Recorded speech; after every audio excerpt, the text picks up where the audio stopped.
Hello, नमस्कार दोस्तों। मैं अखिलेश आप सभी लोगों का अपने यूट्यूब चैनल अखिलेश मैथ पे स्वागत करता हूँ। कैसे हो दोस्तों? तो देखिए, जो हमारा चैप्टर था वो मूल विधि चल रहा था। मूल विधि में हम धाराएं 79 तक सीख चुके थे।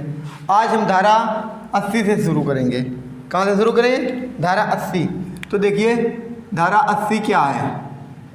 धारा 80, तो धारा 80 के बारे में समझ लीजिए। धारा 80 में है विधिपूर्ण कार्य करने में दुर्घटना। विधिपूर्ण कार्य करने में दुर्घटना, तो इसमें लिख देंगे विधिपूर्ण कार्य करने में दुर्घटना। इसका मतलब क्या हुआ? विधिपूर्ण कार्य करने में दुर्घटना, जैसे कोई व्यक्ति लकड़ी काट रहा है, कुल्हाड़ी से लकड़ी काट रहा है और उसने अपने पूरे बंदोबस्त से, मतलब उसे ये पता है कि कोई खतरा नहीं होगा, और फिर गलती से उसका विधिपूर्ण कार्य तो उसका विधिपूर्ण था और गलती से उसकी कुल्हाड़ी छूट जाती है और किसी को लग जाती है, और इससे पहले वो आदमी मना भी कर चुका होता है यहाँ से हट जाओ, और फिर गलती से लग जाती है, तो वह व्यक्ति किसी अपराध के लिए दोषी नहीं होगा। अब इसके बाद आता है धारा 81। धारा 81, इसमें क्या है? कार्य जिससे अन्य नुकसानी होने की संभावना है बिना आपराधिक आशय या ज्ञान के किया गया किसी अन्य नुकसानी को रोकने के लिए, तो वह व्यक्ति किसी अपराध के लिए दोषी नहीं है। कहने का मतलब यह है कि कोई व्यक्ति जो है, किसी भवन में आग लग जाती है, किसी घर में आग लग जाती है और ऊपर कोई बच्चा खड़ा है या बच्ची खड़ी है, और उसको बचाने के लिए वो उसको पकड़ के ऊपर से कूद जाता है। उसे ये भी पता है कि अगर हम कूदेंगे इसे मर भी सकते हैं या ये बच्ची मर भी सकती है, फिर भी वो कूद जाता है उसकी जान बचाने के लिए, लेकिन उसका आशय नहीं था उसको मारना, तो वह किसी अपराध के लिए दोषी नहीं है, क्योंकि उसने उसे बचाने का प्रयत्न किया है, क्योंकि नीचे से आग लग चुकी थी। तो इसमें क्या लिखेंगे? कार्य जिससे अन्य नुकसान होने की संभावना है। कार्य जिससे अन्य नुकसान होने की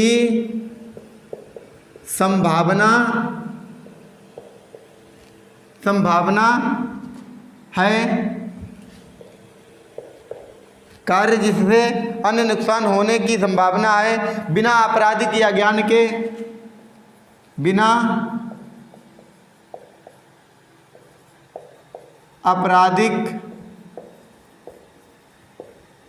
आपराधिक आशय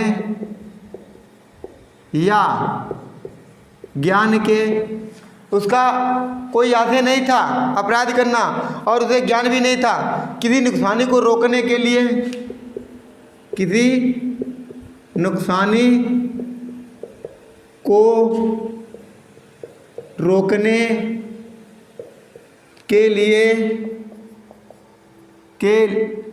के लिए किया गया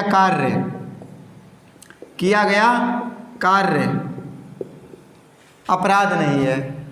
मतलब वह व्यक्ति, उसे पता था इससे अन्य नुकसान हो सकता है, अगर हम ऊपर से भवन से कूदेंगे तो जिस बच्चे को बचाएंगे वो मर भी सकता है, लेकिन उसने नुकसानी को रोकने के लिए किया था, तो वह किसी अपराध के लिए दोषी नहीं होगा। फिर उसके बाद आता है धारा 82। धारा 82 में क्या है? 7 वर्ष से कम आयु के शिशु का कार्य। 7 वर्ष से कम आयु के शिशु का कार्य। देखिए, 7 वर्ष से कम आयु के शिशु का कार्य, बच्चे का कार्य, शिशु का कार्य। मतलब यदि कोई बच्चा 7 वर्ष से कम आयु का है, यदि वह कोई मूवी देखता है, ऐसी मूवी जिसमें फाइट वगैरह होती है और वो किसी दूसरे व्यक्ति को मार देता जा करके है, तो वह बच्चा जो है किसी अपराध के लिए दोषी नहीं है, क्योंकि वो 7 वर्ष से कम आयु का है। और फिर उसके बाद आता है धारा 84 84। इसमें क्या है, 7 वर्ष से ऊपर, 7 वर्ष से ऊपर किंतु 12 वर्ष से कम आयु के अपरिपक्व शिशु का कार्य, शिशु का कार्य। अपरिपक्व का मतलब जानते हो क्या हुआ?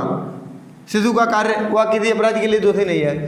ये अपरिपक्व का मतलब होता है जिसके माइंड जो है पूर्ण तरीके से विकसित नहीं हुआ है, कम समझदार। जो कुछ बच्चे ऐसे होते हैं जो 12 वर्ष तक कुछ समझ ही नहीं पाते हैं, तो उनके लिए 7 वर्ष से ऊपर किंतु 12 वर्ष से कम अपरिपक्व शिशु का कार्य, तो वह किसी अपराध के लिए दोषी नहीं होगा। और फिर उसके बाद आता है धारा 85, धारा 84 नहीं, ये धारा 83 है। और फिर उसके बाद आता है धारा 84।